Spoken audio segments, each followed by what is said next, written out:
Shalom, kita berjumpa lagi. Mari kita tunduk kepala, kita mau berdoa. Bapa kami yang ada di dalam surga, Bapa yang baik yang kami kenal di dalam nama Tuhan Yesus. Terima kasih atas kebaikan Tuhan. Biar setiap kami Tuhan boleh melihat tangan Tuhan yang bekerja dalam kehidupan kami, sehingga kami tidak perlu iri melihat orang lain. Sehingga Tuhan, kami mempunyai hati yang percaya kepada Tuhan, bahwa Tuhan yang memelihara menjaga kami semuanya. Sehingga Tuhan, kami dijauhkan dari hati kami untuk mengingini atau iri terhadap barang orang lain, supaya hidup kami fokus dengan apa yang Tuhan berikan, apa yang Tuhan janjikan, apa yang Tuhan siapkan bagi kami.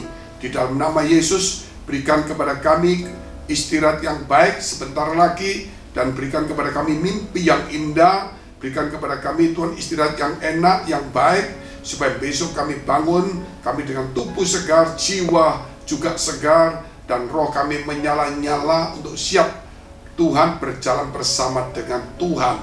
Di dalam nama Tuhan Yesus kami berdoa untuk mereka yang dalam pergumulan, masalah, persoalan, tantangan, baik studi maupun karir, jodoh, pekerjaan, rumah tangga, keuangan, kesehatan. Tuhan tolong semuanya. Di dalam nama Tuhan Yesus, haleluya, amin. Bacaan kita hari ini terdapat dalam kitab Matius pasal 5 ayat 40 tentang jangan mengingini milik orang lain. Kerap kali fokus kita ini tertuju kepada orang lain. Orang lain punya apa, orang lain dapat apa, orang lain melakukan apa, orang lain beli apa yang dipakai orang lain telah menerima apa. Terus kita selalu melihat itu. Kita tidak pernah melihat apa yang Tuhan berikan kepada kita, apa yang orang berikan pada kita, apa yang orang hormati pada kita, apa yang kita terima dari usaha kita, saudara. Sehingga fokus kita itu selalu melihat orang lain jadi iri, sehingga kita tidak fokus dengan pekerjaan kita. Akhirnya di sini kita melihat, saudara, bahwa di dalam kehidupan seseorang itu akhirnya tidak fokus kepada dirinya sendiri, dan dia tidak pernah bisa berhasil. Tuhan ingin supaya saudara, bahwa kita itu fokus dengan apa yang kita punya. Bahkan mungkin kita punya 2 pakaian, orang tiba-tiba tolong dong pinjam atau minta, berarti orang itu fokus kepada pakaian kita, tapi kita tidak fokus pada pakaian dia. Akhirnya kita yang memberikan kepada dia. Jangan sampai saudara, kita punya 5 pakaian, kita lihat ada orang pakaiannya bagus, saudara mau pinjam, atau punya mobilnya dia bagus. Ingat, walaupun mobil kita nggak sebagus dia, namun kita naiknya tenang. Buat apa kita meminjam sesuatu, saudara, mengingini milik orang lain, dan Tuhan tidak mau. Sebab itu akhirnya kalau kita biasa untuk mengingini milik orang lain, akhirnya kita lama-lama ingin merampas, ingin mengambil dan menipu. Tetapi kalau orang fokus dengan apa yang dia kerjakan, yang dia bangun, pasti saudara, dia tidak akan ingin menipu dan merampas milik orang lain. Pasti hidupnya dia bersyukur dan fokus seperti itu. Sebab itu Matius 5 ayat 40 mengatakan, dan kepada orang yang hendak mengadukan engkau karena mengingini bajumu, serahkanlah juga jubahmu. Ini luar biasa, saudara. Itulah kekristenan.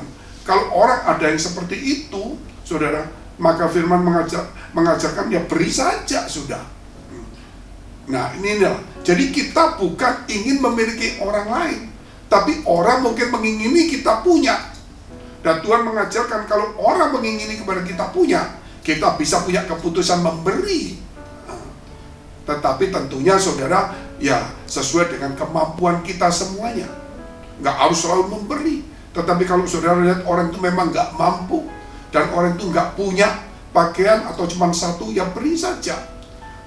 Ini saudara pelajaran yang cukup bagus. Yang penting kalau saudara punya 2 pakaian, tapi saya minta orang itu, nggak perlu juga.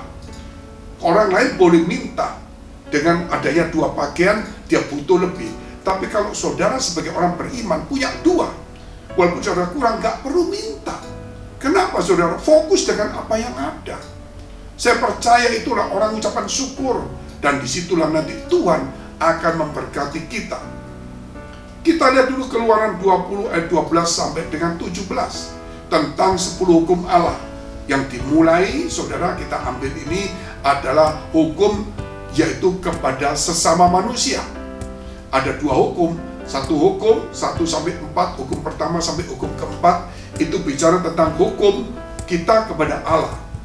Nah, kalau kita lihat yang kelima sampai ke-10 itu adalah hukum, yaitu kita kepada sesama. Nanti diakhiri dengan hukum, yaitu jangan mengingini milik orang lain. Kita baca terlebih dahulu. Keluaran 20 ayat 12 sampai dengan 17. Hormatilah ayahmu dan ibumu, supaya lanjut umurmu di tanah yang diberikan Tuhan Allahmu kepadamu. Jangan membunuh, jangan berzina, jangan mencuri, jangan mengucapkan saksi dusta tentang sesamamu. Yang terakhir, yang ke-10,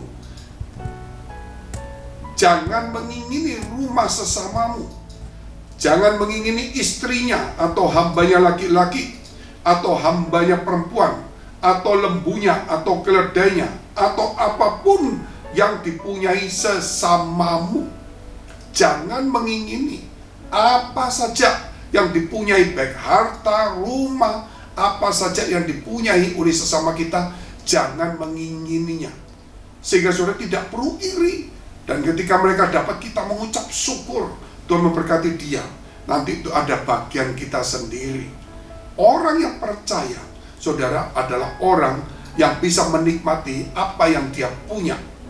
Tapi orang, saudara, yang tidak bisa melihat dia punya untuk melihat punyanya orang, dia tidak pernah bisa memiliki, menikmati juga.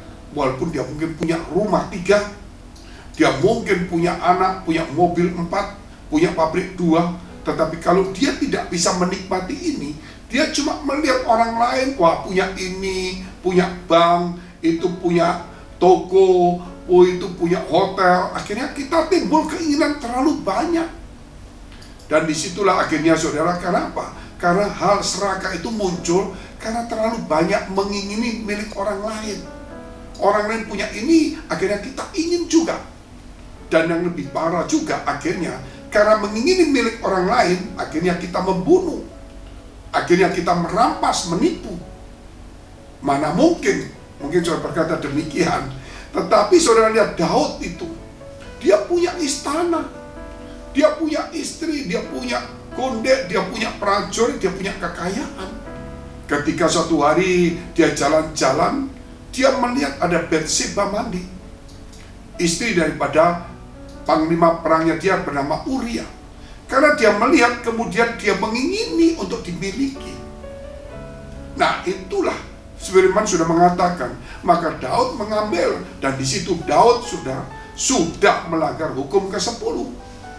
Tetapi kalau kita bicara tentang ajaran Tuhan, berarti dia sudah melanggar hukum yang kedua, yaitu hukum pertama, mengasihi Tuhan Allah dengan segenap hati, jiwa, akal budi, dan kekuatan. Hukum kedua, mengasihi sesama seperti diri sendiri. Lah, ini dia langgar di sini, hukum kedua.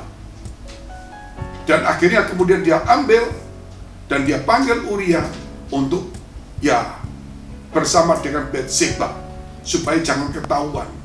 Tapi Uria dia punya tanggung jawab. Ketika pasukannya perang, masa dia mau main-main? Sehingga dia tidak mau pulang rumah. Karena dia kepikiran pasukannya sedang perang. Akhirnya Daud mengalami kepanikan. Maka dikirimkanlah Uria ke medan perang, dan dia berkata, kalau waktu perang Uria maju, kalian mundur supaya Uria mati. Dan akhirnya betul terjadi, Uria mati. Dan Bathsheba pun diambil. Dan apa yang terjadi, saudara? Dia sudah melanggar 2 hukum lagi. Pertama, jangan mengingini. Kemudian dia mengingini. Kedua, dia membunuh. Ketiga yang kita lihat, dia mulai menjadi, saudara, yaitu berzina. Maka dari 6 hukum yang untuk sesama ini dia langgar 3. Mungkin juga bisa saja dia mulai menjadi saksi dusta. Bahwa itu Uria itu sedang maju dan kita mundur-mundur karena kita kepepet. Padahal tidak, saudara. Nah, kita anggap aja udah 3. Disinilah karena ingin mengingini, maka muncul dosa-dosa yang lain. Tetapi kalau kita menikmati apa yang kita punya, saudara, dan kita bisa bersyukur, kita bisa membagikan apa yang kita punya. Itulah satu kebenaran firman Allah. Dan akhirnya Tuhan pun menghukum Daud. Akhirnya anak yang dihasilkan dari hubungan gelap dengan Bathsheba itu pun akhirnya mati, saudara. Dan Daud juga harus menerima hukuman, yaitu anak-anaknya saling membunuh.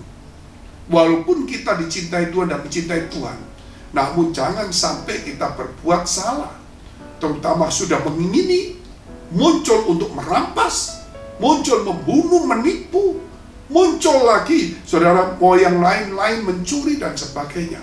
Oleh sebab itu hari ini, biar renungan ini meneduhkan kita pada malam hari, supaya kita bisa mengoreksi diri, dan kita percaya ada begitu banyak yang Tuhan berikan pada kita, dan yang akan diberikan juga. Sehingga kita harus belajar menikmati. Jangan iri, jangan melihat ya tempat orang lain lebih baik dari kita. Kita tunduk kepala, kita berdoa. Terima kasih Tuhan atas firman-Mu yang indah ini, supaya di dalam doa malam kami boleh bersama dengan Tuhan dan istirahat bersama dengan Tuhan. Di dalam nama Yesus Kristus, kami juga berdoa untuk setiap kami yang dalam pergumulan masalah persoalan tantangan. Kiranya Tuhan mau tolong. Mari dekapkan kedua tanganmu di dadamu. Jika engkau dalam pergumulan yang sangat berat, mungkin kamu punya keinginan yang itu membuat kita menjadi stres dan depresi. Sebab itu hari ini belajar untuk menyerahkan kepada Tuhan. Dan jika engkau sakit, kiranya tumpangan tanganmu di bagian sakit. Percayalah bahwa Tuhan hadir di balik segala doamu yang tulus dan suci dan yang sungguh-sungguh. Demi nama Yesus Kristus, jadilah pulih, jadilah kuat, jadilah segar jiwamu, sehingga engkau mendapatkan apa yang Tuhan berikan kepadamu. Di dalam nama Yesus jadilah sembuh. Haleluya. Amin. Jika saudara masih membutuhkan pelayanan doa dan konseling, silakan hubungi nomor yang tertera. Tuhan Yesus memberkati.